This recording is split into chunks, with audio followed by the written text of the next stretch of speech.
Magic Richard is making last-minute adjustments to his wax lips. He's on with the news on top of the hour in just 10 minutes. Here's the Blues Brothers.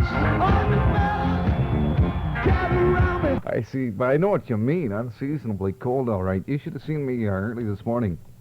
Yes. 3 in the morning. There I was, slipping and sliding all over the road. I'll bet you it was fun. Oh, when I came around a curve, the wind blew me into a ditch, and finally I got into my car. Dawson Creek Radio, CJDC. CHET, Chetwynd. We had a lot of fun in the mornings on air at CJDC. Like I say, it was a great staff. If a copywriter heard something she liked that you said, she'd come up and let you know. She wasn't hesitant. It was really the culmination of radio excitement, and I loved it. It included a responsibility of sorts that you don't find in all morning shows, and that was the severity of the weather.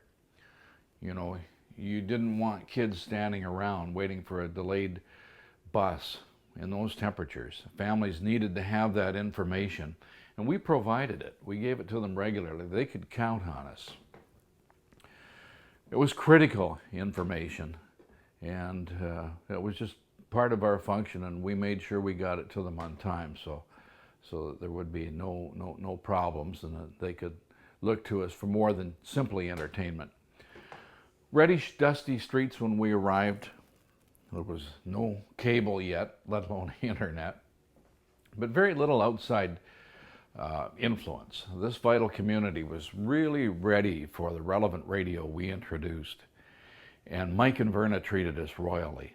I respect the insight and the generosity of the leaders, Mike and Verna, recognizing the grind that a morning show can take. You're up at 5:45, no, 3:45, 5 days a week. That show started at 5, so it could take its toll. You're in bed before your kids. And after 1 year, they gave us a month vacation in the southern states. Very refreshing.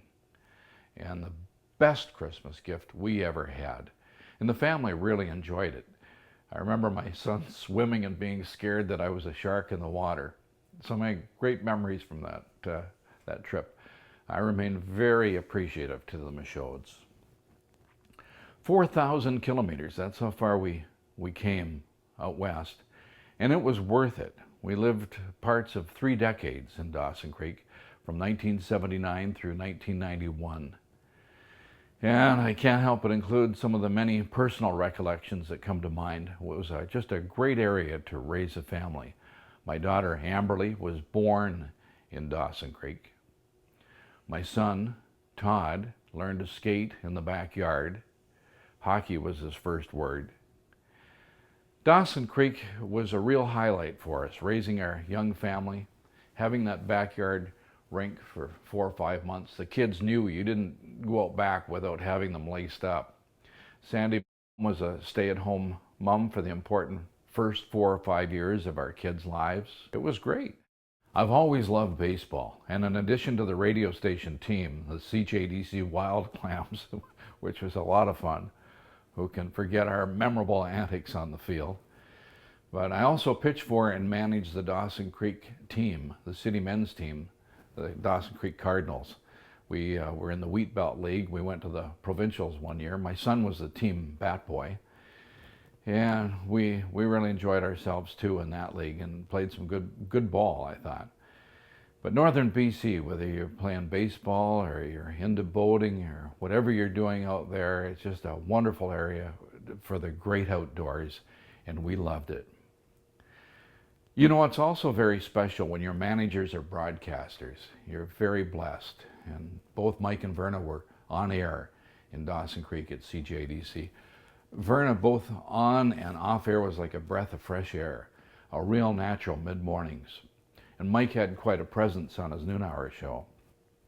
As a manager, he was open to suggestion, very easy to talk to. I remember I wanted to give some guys a call like Wolfman Jack, the guy from Laugh-In, Gary Owens, Charlie Pride. Long distance wasn't cheap in those days. It was pricey. You didn't have voice-over internet protocol. I wanted to call Joe Glenn. He was the Yankee catcher, a rookie at the time, peering out of the Yankee dugout when jaws dropped, as Babe Ruth called his memorable 1932 World Series home run shot. And I wanted to ask Joe whether or not the Babe actually called that shot or whether he was menacing at the Chicago Chucker. By the way, that's what Joe confirmed, that he was angry. He'd just been brushed back and he was threatening the Chicago Cubs pitcher. But Mike was all for it. He said, yeah, do it. And I love that. You could talk to Mike about ideas. At another station I was at, I remember going to discuss an idea I had to the general manager's office. But the general manager was occupied running his model train on his desk. No time for radio, so I tiptoed out. But it was different in Dawson Creek. CJDC had a storied ownership and a real place in broadcasting history. You know, the East at the time we entered the picture out west in the late 70s was very corporate. And I was really struck by the people of the piece. Smiles as big as the western sky.